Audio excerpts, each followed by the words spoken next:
Send one out, we'll take one.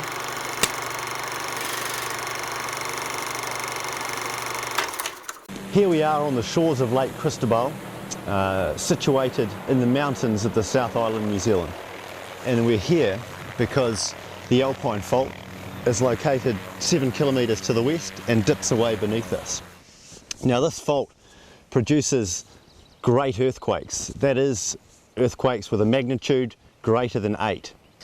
And these lake basins are nature's answer to the seismometer, because when the fault ruptures in a great earthquake, the sediments that accumulate in the bottom of this lake record deposits indicative of those really big events that disturb the landscape. So when we choose a lake site to investigate, and the first thing we do is a geophysical survey. And this provides an insight into the spatial distribution of the sediments at the bottom of the lake.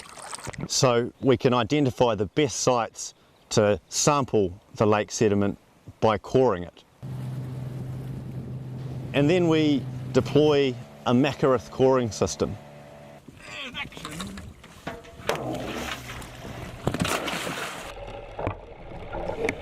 So the way this system works, we lower it off the side of the boat.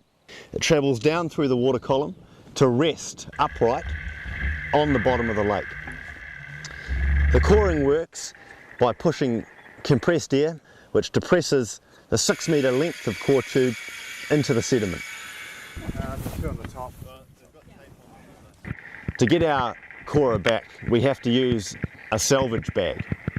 And usually the ton of lift force that the salvage bag provides brings the whole system with our intact core, our sedimentary record, to the surface.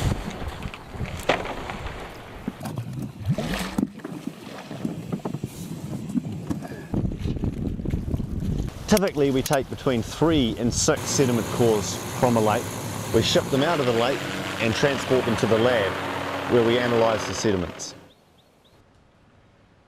Oh, beautiful. Oh, yeah, very nice. So here we've got a section of one of our sediment cores that we've retrieved from a lake.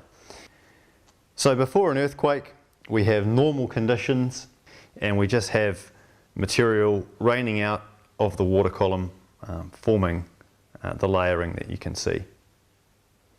We have strong shaking produced by an earthquake, and this results in deformation or the buckling and bending of those finely layered sediments that have just recently accumulated.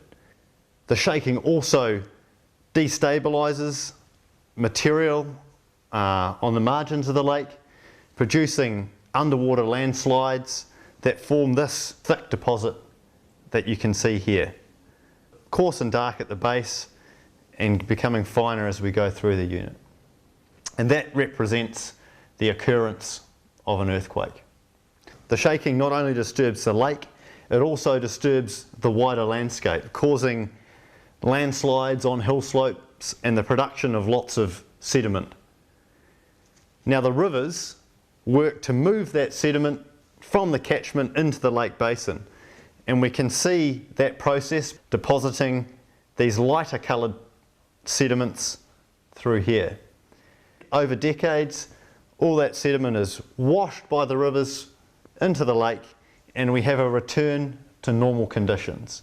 This tiny dark fleck next to the tip of the knife is a leaf in the sediments, and this is all we need to produce a radiocarbon date.